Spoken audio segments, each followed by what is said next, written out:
Welcome to this online lesson on the concept of total war. Why did World War II, and it should be said other 20th century wars, affect whole societies? The aims are to know the main aspects of total war, to explain why total war affected whole societies, and to assess the extent to which total war affected whole societies. In order to do this, we're going to be focusing on examples largely drawn from the Second World War. Here's a starter. This photograph shows Nazi propaganda minister Joseph Goebbels. He said in 1943, when it started to become clear that Germany was losing World War II, that they were engaged in a total war. Here is the quote translated into English. "I ask you, do you want total war? If necessary, do you want a war more total and radical than anything we can yet imagine? Now, people, rise up and let the storm break loose." Okay, this is pretty typical of Nazi propaganda speeches of the time. A lot of bluster, a lot of shouting. But what was Goebbels going on about? If you want to engage in that starter task now, pause the video. So what did we think? Well, it should be said that up until this time, Nazi Germany was rather late in declaring that the war was affecting whole societies, although by that point it was pretty obvious that it was. The reason they did this is because they'd been sort of kidding themselves and their population up to that point that Germany was able to handle the rigours of total war without sacrificing any of the living standards that the Germans had become accustomed to. Of course, when bombs are raining down in your cities, it's pretty difficult to keep up that pretense, as we will see. First of all, then, let's consider the state of Europe in 1939. I've highlighted in red on this map areas of Europe that the Nazis had already annexed or taken over. For example, there had been the Anschluss with Austria by this point. Germany had taken over the Sudetenland of Czechoslovakia and later invaded the whole of Czechoslovakia. At this point, France and Britain had sent an ultimatum to Germany telling them that they were not to invade any other countries, otherwise they would have war declared upon them. This had resulted in the Munich Agreement, in which Neville Chamberlain famously said that he expected peace in our time. How wrong he was to prove, for in September of 1939 the Second World War started, with a German invasion of Poland. But the Germans did not stop there. They also invaded the Netherlands and Belgium, France, Denmark, and indeed Norway. That meant that by the middle of 1940 the map of Europe looked rather different. Germany by this point was dominating mainland Europe.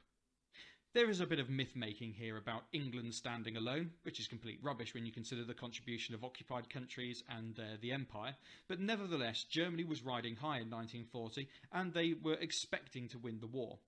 And others around the world expected them to, as well. However, there are several reasons why they didn't. First of all, though, we're going to consider why Germany was able to take over so much of Europe so quickly. Because it should be pointed out that one of the countries that was most surprised by this was Germany itself. Here I've drawn a diagram which sums up the main features of Blitzkrieg. It should be fairly obvious, but this is not supposed to be drawn to scale, and it's certainly not meant to represent a map. But it does represent the main features of Blitzkrieg. What sort of things can you identify? Well, I'm going to label it with the main points now. If you're unable to secure a diagram like this of your own, you could try drawing one, or perhaps completing your notes as a mind map. These are the main features of Blitzkrieg, and it should be recognised that although I've numbered these, they don't happen in any particular order. In fact, it's better to consider Blitzkrieg happening simultaneously. This is the nature of it. It's supposed to overwhelm defenders, and it's completely different to the very static warfare that characterised World War I. One of the more famous aspects of Blitzkrieg was the use of a specific aircraft, the Junkers Ju-87 Stuka dive bomber. If you've ever seen a movie in which a plane dives and makes a distinctive screaming noise, realise that that's just Hollywood special effects and sound effects. The only aircraft that makes that screaming noise is the Stuka, by virtue of a siren that was fitted to one of its undercarriage legs. This was there for one reason only, to terrify people on the ground. It had no other practical purpose. However, people watching newsreels so associated that sound with the diving of aircraft that Hollywood producers ever since have used that sound effect in their films. Nevertheless, I mention this because the Stuka is a very terrifying and very accurate weapon. It is used as flying artillery to disrupt reinforcements by destroying bridges and communications. Meanwhile, fighter aircraft sweep ahead of the enemy air armada and destroy enemy planes in the air, while level flying bombers destroy planes and buildings on the ground. So effectively, the nation's air defence is neutralised. Next, you can consider that the main towns and strategic points of importance are the main target for the infantry. They are carried on motorbikes and in trucks and are supported by tanks, so places like important towns could be captured very quickly using this system. Part of the reason for this is that the infantry and foot soldiers would follow behind the tanks, and the tanks themselves were being used in an entirely new way. Rather than having one or two tanks supporting certain sections of infantry, tanks could be grouped together in their tens or even hundreds to overwhelm small areas of the front line. That way they could punch straight through, take land quickly, and then the infantry could go on and exploit those gains. Ultimately, with all this going on, enemies are overwhelmed quickly, with many of them surrendering with little or no fight. What you could do now is you could create a diagram of your own, or you could create a mind map summing up the main features of Blitzkrieg. As an extension, consider in what ways this form of warfare is similar to the combined operation used by Britain and the Allies at the end of World War I. Clearly Germany had learnt the lessons from that war, but perhaps Britain and its allies in the Second World War had forgotten many of those invaluable lessons. If you want to complete that diagram and make your notes now, pause the video now.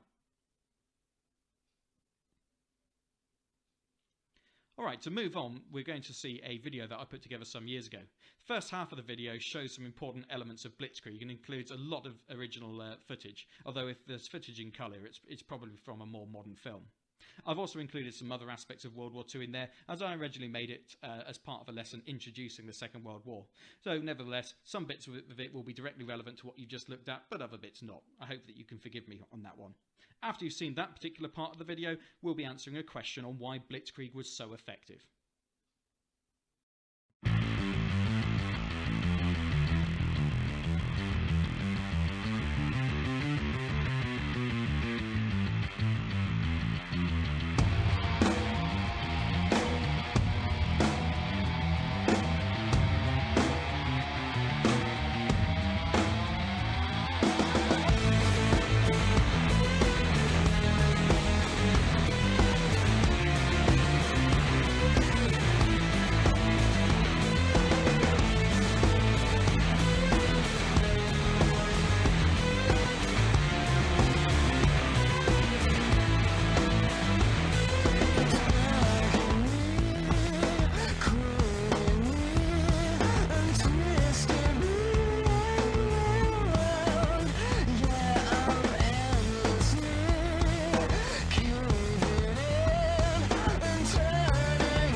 For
why did Blitzkrieg defeat enemies so quickly?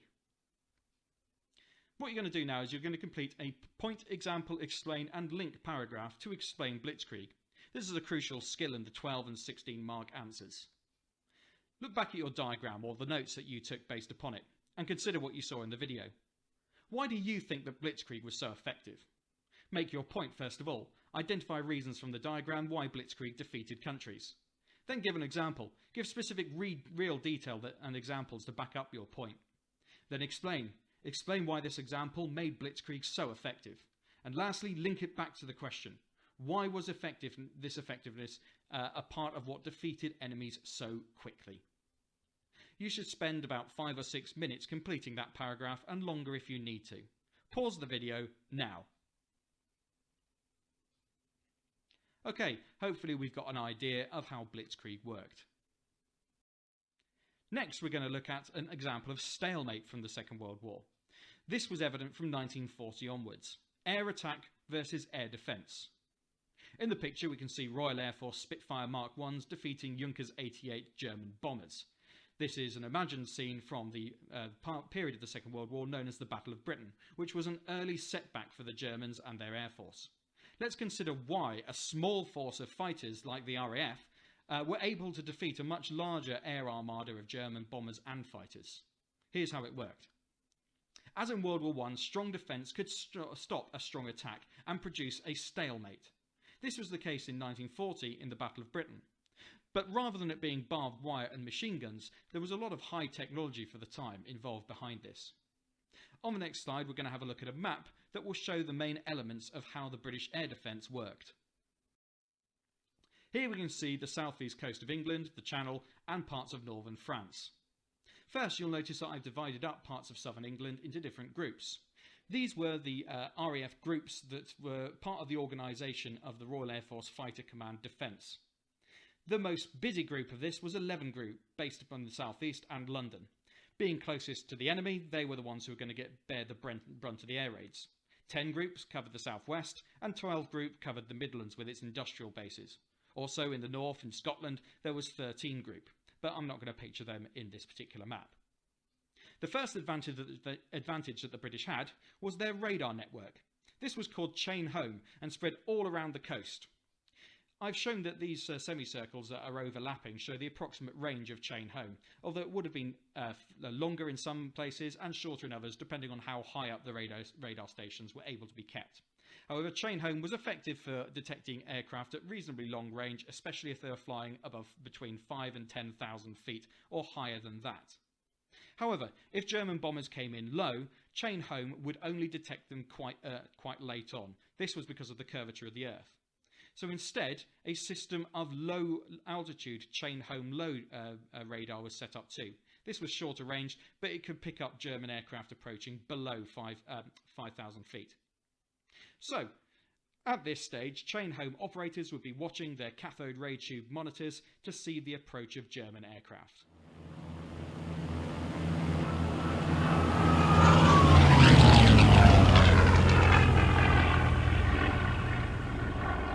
Animations, I'm sure you'll agree. Here we see an approaching raid of Heinkel 111s and Messerschmitt 109 fighters, flying in formation towards a target somewhere in England. In reality, these flights might number about 30 aircraft, or they might even get up towards 300 in a continuous stream. It depends which phase of the Battle of Britain we're talking here. But whatever it was, typically they massively outnumbered the British defenders. However, having been detected by the radar, this information could be fed to 11 Group headquarters and an appropriate squadron could be scrambled into the air. This saved the RAF wasting fighters and fuel patrolling the skies when they might not meet anything. Instead, they would only take off if they knew they were likely to meet an air raid. Here we have our Spitfires ready to take on the German Air Force. What's crucial about this control is they weren't just guessing where they were going. Most of the direction would be given to the fighters while they were in the air. The order to scramble would just be just that. Scramble to your fighter, take off as quickly as possible, get into some sort of formation and start climbing like hell. And once you were in the air, the ground controllers would give you a whole load of jargon telling you where to fly. You might be told to fly a vector of 180, which would be due south, and then to make Angels 25, which would mean climb to 25,000 feet.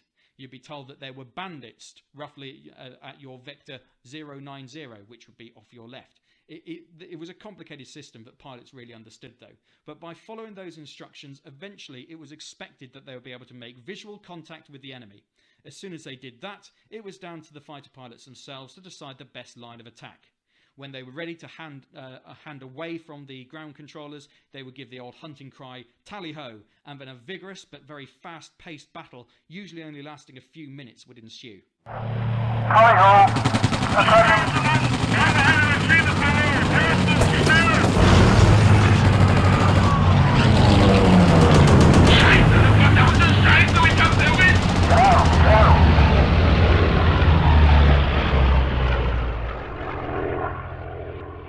By this point, pilots were able to communicate with each other via wireless sets between aircraft. These dogfights might only last a few minutes at a time, but there'll be several of them often if the German bombers were heading towards a particular target. So we can see the strength of defence. Despite the fact that the RAF had fewer fighter aircraft, they were able to hit the Germans in a particular way and in a precise way. Not only that, the Germans had one further disadvantage. The Messerschmitt 109 fighter was an excellent aircraft and easily the match of the Spitfire. However, it was never designed for escorting bombers. It was designed for much shorter missions than that. This meant that they typically ran out of fuel quite quickly. In a flight over to Dover, they would have about half an hour fighting time, but over London, it would be only 5 minutes before the low fuel warning light would come on, and the Messerschmitts would have to depart.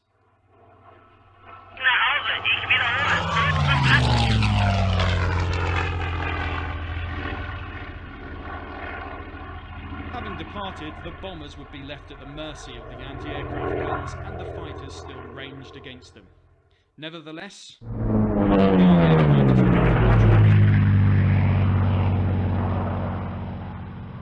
and inevitably, some bombers would get through and hit their targets.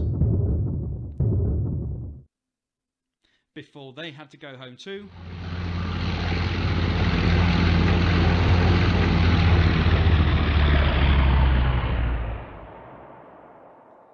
and that whole process might be repeated 5 or even 6 times a day, which was truly exhausting for the crews and the ground crews as well that were maintaining the aircraft on both sides.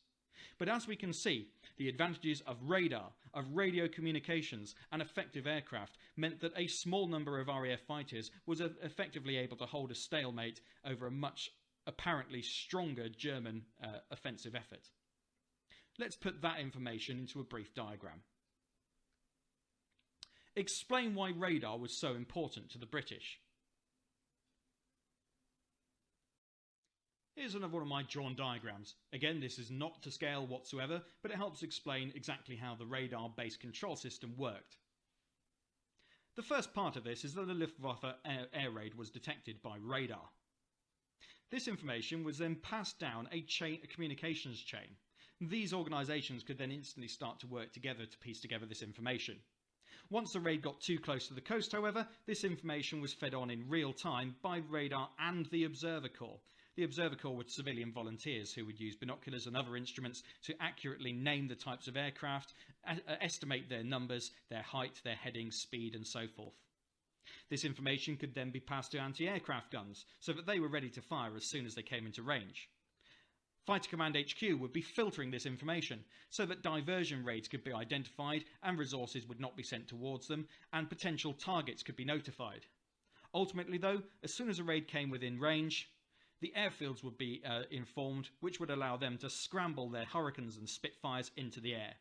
And so that they could reach the intercept, radio communications from RAF Fighter Command HQ could direct the fighters in the right way using instructions from the ground. Until eventually they made contact, they could fight, then they would land and refuel and rearm, assuming they survived the contact with the enemy. If you want to create your own diagram like this, you can pause the video now. If not, you might choose to summarise it in a sentence or two. Whichever you choose to do, pause the video now so you can complete that task.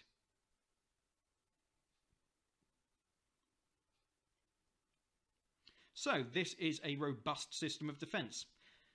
This system was very efficient, and it gave around 4 minutes warning for the RAF of an approaching raid. That 4 minutes is crucial though. If it takes 2 minutes for the planes to take off from the ground, that means that they will be able to climb and probably intercept the German raids before they get too close. That doesn't mean that they'll shoot down all the planes before they get there. In fact, that virtually never happened. But they would be able to disrupt them well enough that they might miss their targets or inflict sufficient damage upon them that they would think twice about returning to that same target again. Another important point of this is that it was an incredibly efficient system created by Air Chief Marshal Sir Hugh Dowding. If you want to know how efficient this is, well, consider the speed of aircraft today and the range of a radar today. If this system gave approximately 4 or 5 minutes warning of an approaching raid, consider that that is exactly the same warning that modern radar systems give today. That is how effective this system was. And with this communications chain that had lots of independent parts that all fed into the same system, it's almost like an early version of the internet, except instead of using computers, it was people on telephones. A very robust, reliable and efficient system. Well done, Dowding. Let's go on. This was the part where we look at the Allies hitting back. Still, we've got this idea of stalemate between air attack and air defence, because now the Germans were going to be the ones defending, and they too had radar and effective communication systems for their fighters, not to mention very high quality aircraft and exceptionally high quality anti-aircraft guns. Raiding Germany was one of the most dangerous jobs that you could have had during the Second World War, and yet it was one of the longest of all the air campaigns as well. Let's have a look at how it worked. Firstly, a definition: strategic bombing. This is a sort of bombing that has aims that are to harm an enemy's long-term ability to fight, rather than just helping to win a battle. Typical targets of strategic bombing include factories that are making war supplies. If you bomb them, then the armies cannot be supplied. Oil plants to stop fuel getting to tanks and planes. There's nothing more embarrassing than having a brand new Tiger tank, but it being unable to move because you can't stick any fuel in its engine. Railways too, to stop troops from reaching the front line. And of course vital war supplies. And also, and most controversially, cities. Killing civilians to make a country less willing to fight, and killing war workers. The first major bombings of cities and civilians was done by the Germans in 1940 in the Blitz on London. I'm going to have a separate series of videos that cover the effects of the Second World War on London. But it should be recognised that for all the destruction that the Germans did to London, the Allies did far more destruction to Germany. Not because Germany didn't want to make that sort of destruction, it's just that they didn't have the means to do it. The Allies, on the other hand, as we will find, were able to perfect a system of bombing cities wholesale. Your tasks then. First of all, write your own definition for strategic bombing. Secondly, explain why strategic bombing might help win a war. And thirdly, what might be the moral problems with strategic bombing? When we're talking moral problems, we're really talking about whether it's right or wrong from a moral point of view. Pause the video now while you complete that. Done? Okay, well, consider that strategic bombing is all about weakening the enemy's ability to fight and to keep fighting, whether it's by undermining civilian morale so they don't want to carry on the fight at all, or by depriving the armed forces of material, ammunition and fuel. But the moral problems? Well, consider this. If civilians are working in factories, does that make them legitimate military targets? Well, most of the commanders in the Second World War said that yes, that meant that they were legitimate military targets. However, these were ordinary civilians, not combatants. They had families, and they were, after all, human beings, regardless of what nation or what ideology their government had. And that's what makes it controversial. No one is trying to argue that the Nazis weren't absolutely evil, because of course they were. But does that mean that the ordinary German civilians had to pay part of that price too? I'm not going to say what is the right answer there, because I don't think it's even possible to try and formulate that. But it's a really interesting point and something that historians are trying to get their heads around. Let's consider two different approaches then. First of all, American pinpoint bombing. We can see one of the most famous American bombers on the right. These are two pictures of B-17 Flying Fortress bombers. Indeed, the one at the bottom there is the famous Memphis Belle, the first one to complete a tour of operations with 25 missions. You can see the German aircraft that the bomber had shot down, and its mission symbols represented by those painted bombs by the nose. It was pretty common for the Americans to paint nose art on their aircraft and name them after their sweethearts back home. Anyway, let's see what the American approach to bombing was. In World War II, the Americans believed in accurately bombing specific targets, like factories. It should be pointed out that the British had tried this earlier on as well, but had abandoned the idea. In order to do this, they had to fly and bomb targets in daylight, fully at the mercy of German fighters and flak that could see them coming. I should point out what flak is. Flak is anti-aircraft fire. It comes from the German words Flugzeug Abwehrkanonen. I've probably pronounced that wrong, sorry about that. But it basically means anti-aircraft guns. Your tasks then. Summarise the advantages and disadvantages of the American approach to strategic bombing. Secondly, watch the video that I've attached in the description. You should put this playing from minute 21 and watch it for 5 to 10 minutes to see the dangers that are faced by the bomber crews. It's real footage, so don't expect it to be too high definition or too clear. After all, this was recorded on small handheld analog cameras, actually on a real bombing mission aboard the Memphis Belle bomber that you can see in the photograph on the right. Nevertheless, it will give you a really good idea of the dangers of a typical bombing raid. And there's a reminder of that keyword again, flak, anti-aircraft guns. Alright, pause the video now while you complete those tasks, and remember to find the video link in the description.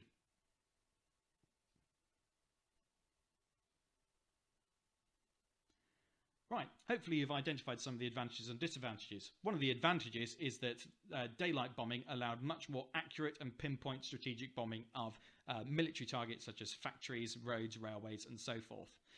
This morally was considered a more kind of safe thing to do. It was safer for the civilians, although it should be realised that there's only so much accuracy that you can achieve from dropping bombs at 20,000 feet using the technology of almost 80 years ago. The disadvantage is that although it was very accurate and might do more immediate damage, the dangers to the crews is far greater. The flak guns and the fighters can see them coming and can tear them to pieces unless the raid is perfectly planned. In terms of the dangers, you should have noticed the puffs of black smoke from the flak guns. These are exploding shells that would fire out red-hot splinters, damaging the bombers. You wouldn't need to bring down a bomber with a direct hit. A near miss could often do the job. You probably noticed as well the fighters flying in, firing their cannon and machine guns at the American bombers, who did their best to defend themselves with smaller 50 caliber machine guns. But note too the dangers to the crew of simply flying this type of mission. If you're flying at 20,000 feet, the oxygen is too scarce to actually breathe. That's why they all have the oxygen masks on. Similarly, if they took off their sheepskin gloves and touched their machine guns, they would instantly get frostbite. It was a tremendously difficult, dangerous and unpleasant job. Let's have a look at the British approach now. First of all, have a look at the photographs on the right. One shows the city of Dresden after it had been bombed in a famous firebombing raid, and above that we can see the bomb bay of an Avro Lancaster British bomber. The bomb bay is absolutely cavernous and extends most of the length of the aircraft's fuselage or body. Here it's loaded with high explosives, but a variety of different bombs could be loaded onto the Lancaster to cause a maximum level of destruction. And certainly the Lancaster could carry far more bombs than the American B-17 flying fortresses. Early in World War II, the RAF had tried bombing in daylight, but had suffered heavy losses. They changed tactics and started bombing at night, but this had the following consequences. British bombers had to bomb cities, as it was too difficult to hit individual targets at night. It should be noticed that early in the war, if a British bomber bombed an area that was within 5 miles of the intended target, it was considered a hit. British bombers like the Lancaster carried fewer defensive guns than the American bombers, but they had far larger bomb loads. A typical bomb load for an American flying fortress might be between 4,000 and 8,000 pounds, whereas the Lancaster could easily carry 12,000 pounds without breaking a sweat. The British aim was to dehouse, which is a euphemism for killing, German civilians, to make them want to give up the fight. Your tasks then. Explain why the British switched to bombing at night. Secondly, give one way that the British aim to kill civilians might work in winning World War II. But then give one way that the British aim to kill civilians might in fact not work. Give that some thought and pause the video now while you complete those tasks.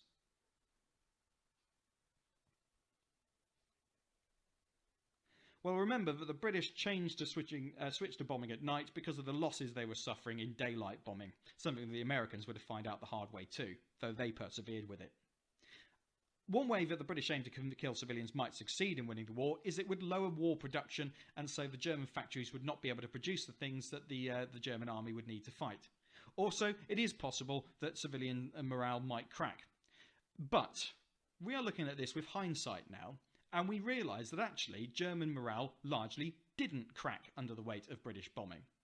So perhaps that didn't work. In fact, when we consider the response of Londoners to the German Blitz, we often refer to how Londoners pulled together and the bombing only strengthened their resolve to win. Would it not be arrogant to assume that the Germans didn't do the same thing? Well, of course they did. Very often their anger towards British and American bombers who are destroying their homes and killing their loved ones made them even more determined to put up with the hardships and continue the fight whatever the cost. Perhaps it's surprising that this wasn't realised at the time. Here's an illustration that just shows you the difference between the American and British bomb loads. The first two pictures are actually two stills taken from a British bombing raid. This is the late war bombing raid that happened in daylight. The first image shows just hundreds, possibly even thousands, of small incendiary or fire bombs dropping out of the bomb bay of the Lancaster. The Lancaster could carry many hundreds of these on any given raid. After that, you can see larger incendiaries dropping out and one big cylinder. That cylinder is what's called a cookie. That's what the RAF crews called it. It was a 4,000-pound high-capacity, high-explosive bomb. The idea was that the cookie would hit the ground first. That's because it would not flutter down so much. It would just drop almost like a stone. And the explosion from it would blow the slates off the roofs of the German houses and disrupt the emergency services getting to put out the fires. Then those roofless houses would have the incendiaries drop inside them and they would be set light to. This was a tremendously effective way of burning down a city, and a pretty horrendous one too. Conversely, you can see the B-17 underneath. This is the American Flying Fortress. Notice the star on the side of it. There it's dropping a conventional bomb load of around 4,000 to 6,000 pounds of high explosive bombs.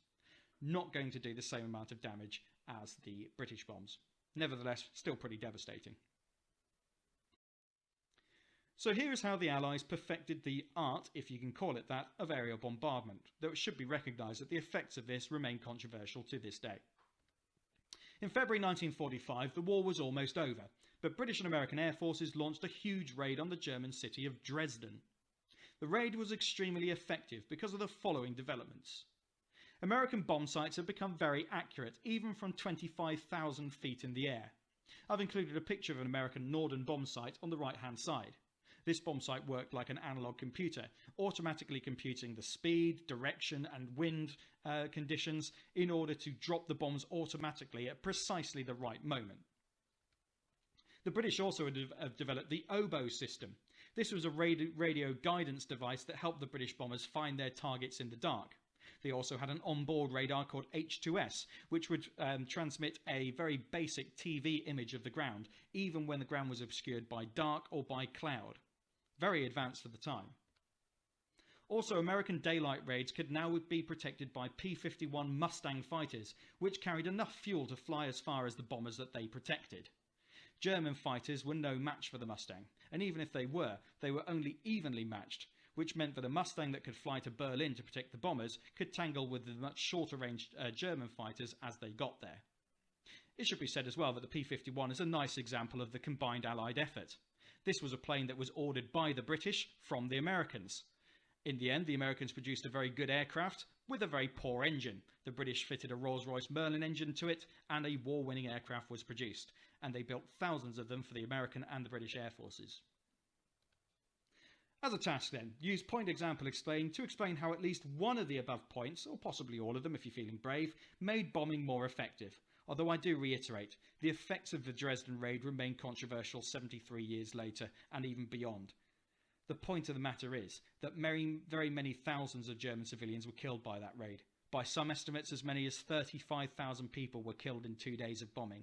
That is a huge price to pay, regardless of the objective of that mission. Pause the video now and take some time to complete those tasks.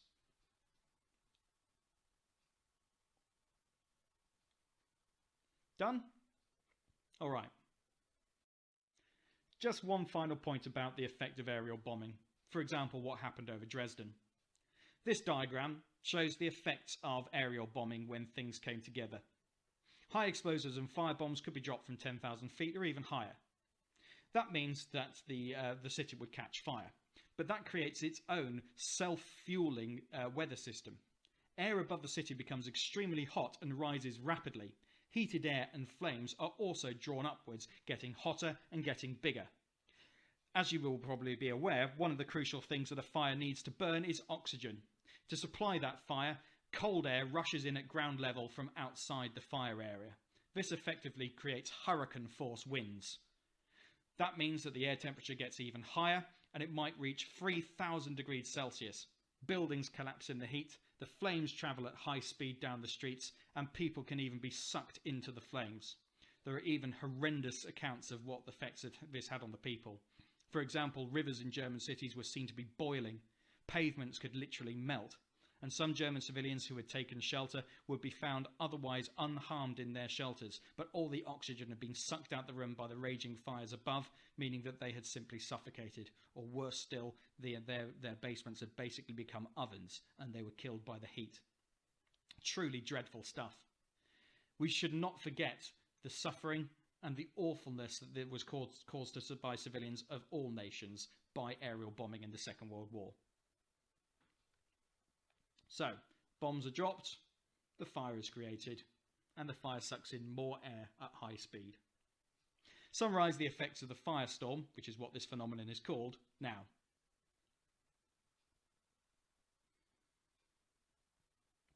Okay, moving on. Let's consider the wider effects on society, in particular the vital contribution of British women during the World Wars. In the Second World War, as in the First, women were called on to do all sorts of jobs that they would not have otherwise been allowed to do. Remember, attitudes towards gender at this time were very different to how they are today. Women were expected to be very much in the domestic sphere of life, looking after children and looking after the home and their husbands. So how much did this really change the attitudes towards women? Did it change attitudes at all, and if so, for how long? Well, let's start by having a look at what kinds of jobs that women did. I would suggest that you create yourself a mind map. There's going to be 5 or 6 different categories that we'll look at for this, and you want to make notes on all of them. I'll read the information, and then you can pause the video and complete the notes as you see fit at your own leisure. Let's have a look at example number 1. The first example is the Auxiliary Territorial Service. First of all, note the picture in the bottom left. A young woman stands in front of a small truck, an army truck. This woman was a mechanic. Her name was Elizabeth, and she was the Princess Elizabeth. That's right, that's the Queen. She's a war veteran. On the right, we can see the Queen Mother visiting some women of the Auxiliary Territorial Service at an anti-aircraft spotting station. The Auxiliary Territorial Service, or ATS for short, employed women as workers for the army. As the war went on, women were allowed to do more important tasks, but initially at least they were limited to more menial but necessary tasks like kitchen work, driving and cleaning. Even Princess Elizabeth, now the Queen, joined the ATS. One more interesting role was to be stationed on anti-aircraft guns, but although they could help plot the aircraft and load the guns, they were specifically forbidden from actually firing the gun. Consider why this might be. Anyway, pause the video now and take any notes that you will find useful. Okay, hopefully you've got what you need. Let's look at the next example. The Women's Auxiliary Air Force, later the Women's Royal Air Force. Many women were attracted to the Royal Air Force by glamorous posters and the prospect of adventure. Many worked as clerks and administrators, which in itself was a vital contribution. Others worked as plotters in control rooms, plotting the raids coming in. Other WAFs, however, experienced significant dangers. Many were caught on air bases and radar sites during enemy attacks and plane crashes, and many died. Less obviously, those involved in fighter control and communicating with pilots in the air often had to endure the agonised screams of pilots as they burned horribly in their Spitfires and Hurricanes. That must have been a truly traumatic experience. Nevertheless, the contribution of the Women's Auxiliary Air Force was vital to the operation of the Royal Air Force. Pause the video now, taking any notes that you need to. Okay, what next? We've had the Army, we've had the WAFs, surely the Navy. Nope. The Air Transport Auxiliary. This is a lesser known example of women's contribution to World War II, but a pretty fascinating one. This service delivered new aircraft from factories to the squadrons where they were needed. It was not an all-woman organisation, far from it, and only 120 women served in the organisation of many thousands. What was significant, though, was the fact that women were flying everything from nimble and powerful fighters like the Spitfires to huge lumbering bombers like the Lancaster, something that many of the male observers, who had their traditional sexist attitudes at the time, did not believe them capable of, despite the women pilots having lower accident rates than their male counterparts. In a few rare cases, ATA pilots even came under attack from enemy aircraft, and yet they were forbidden to have their guns loaded. After all, they were operating as civilians, not people who were in the Air Force itself. So, have a look at what the editor of the Aeroplane magazine said. This is a typically sexist view of the very capable women of the ATA, and gives you a sense as to what these women were competing against, given the views of the time. The women of the ATA do not have the intelligence to scrub the floor of a hospital properly. What sexist nonsense. These women knew exactly what they were doing, and they provided a vital contribution. Pause the video now, and make any notes that you deem necessary. Okay, let's see what's next. The Women's Royal Naval Service, better known as the Wrens. Similar to the WAFs of the Royal Air Force, the Wrens performed administrative, planning and maintenance tasks for the Royal Navy. However, they did not serve aboard warships. It was seen that they might have been a distraction to the men. More sexist nonsense. Remember that women do serve at sea today very successfully. They did do a valuable service in other jobs though, such as planning and communications work, which was vital to the success of naval operations. Pause the video now and take any notes that are necessary.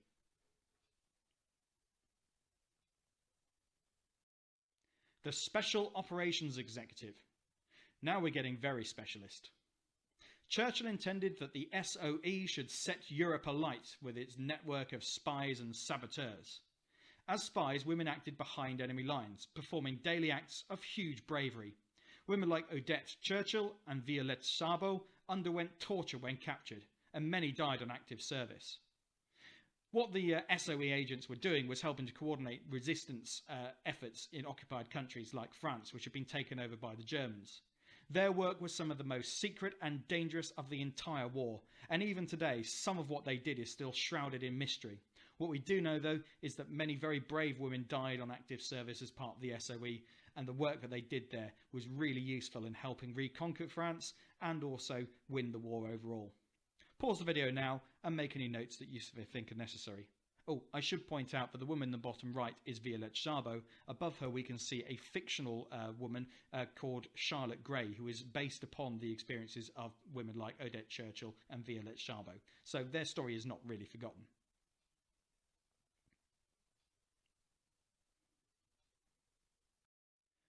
Another type of work, on the home front.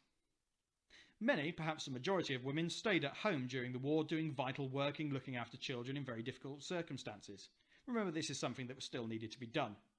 This could be extended to looking after other people's children if they were asked to accommodate evacuees. My great-grandmother, for example, took in 2 evacuees from Plymouth, as she lived in rural Devon at the time. Add to this a total by 1945 of 6.5 million women in war work, building aircraft, making munitions, etc. And the contribution of the women on the home front is very obvious. Make some relevant notes on this now.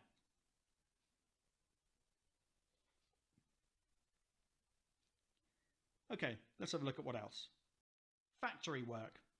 Armaments factories, deprived of their usual workforce of men, became filled with women workers.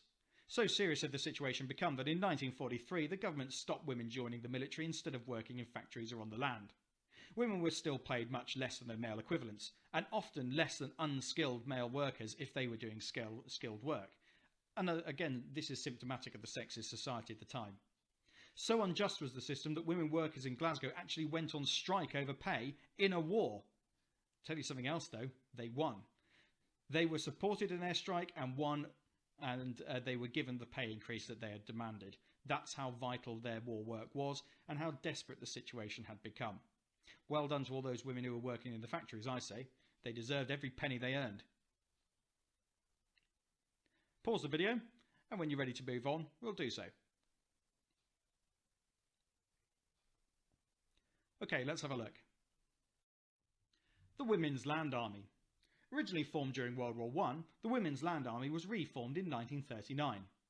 In it, women replaced men as farm labourers to help feed Britain during rationing brought on by the U-boat peril. German submarines had been sinking supply ships bringing vital food and other supplies to the UK, meaning that every bit of food that could be grown at home and consumed was needed. Their work and living conditions were harsh and poorly paid, and many men criticised their presence on farms among other male workers as being immoral. But without the land girls and their contribution, it is likely that Britain would have starved and really struggled to win the war. Pause the video now and make any necessary notes.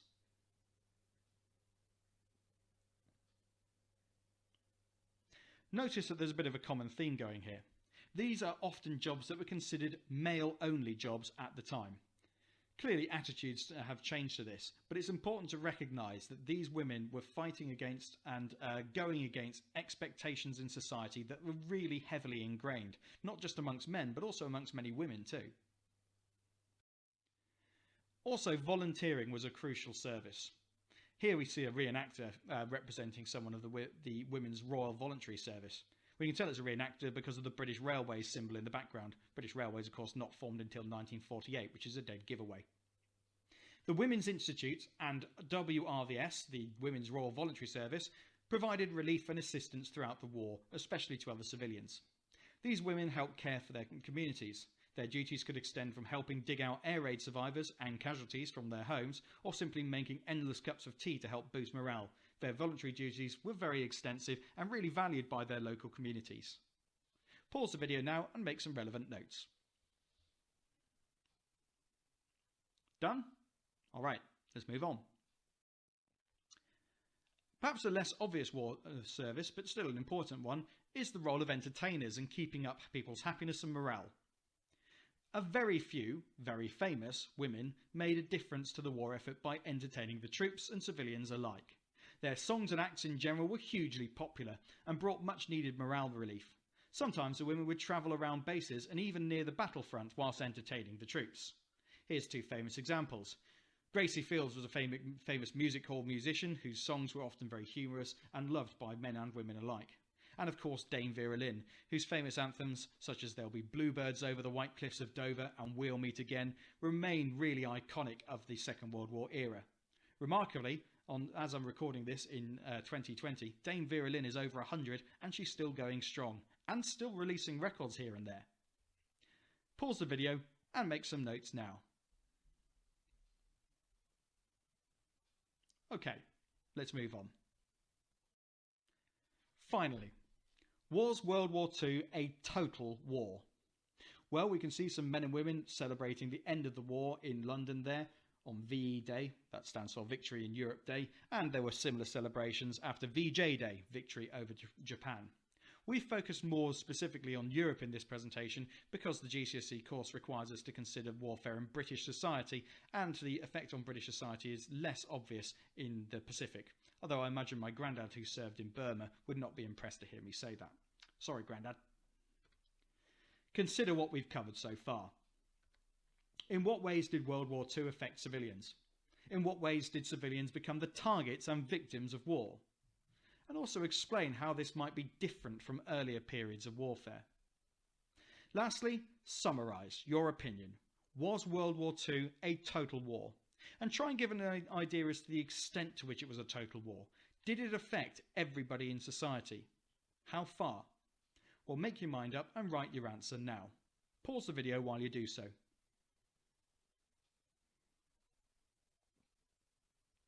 Well, remember that civilians were affected in many ways. There was rationing and shortages of food. There was the change in working styles and working places that they would have to go in. Men and women alike served in the armed forces. Civilians and men serving in the forces alike would have been the targets of enemy air raids and other action. In what ways did they become the targets? Well, remember that both sides in the war deliberately targeted civilians as a way of trying to win it. And how is that different to earlier wars? Well, civilians have always suffered in wars. But in World War I, and in particular in World War II, civilians began to become more recognised as legitimate military targets for their role in supporting the armed forces at the front. Controversial as this is, it is very much the case and a feature of total war, and very much a difference to limited warfare that was experienced, where the main people who would be affected would be civilians in direct vicinity to where the fighting is taking place, where armies are passing through, and of course the soldiers who are fighting in those battles themselves. And that's what makes World War II such an enormous event, and why perhaps it has lived so vividly in the popular memory. Not only because there are still people around who lived through World War II and experienced it and they can tell us all their stories, but because it was a national effort.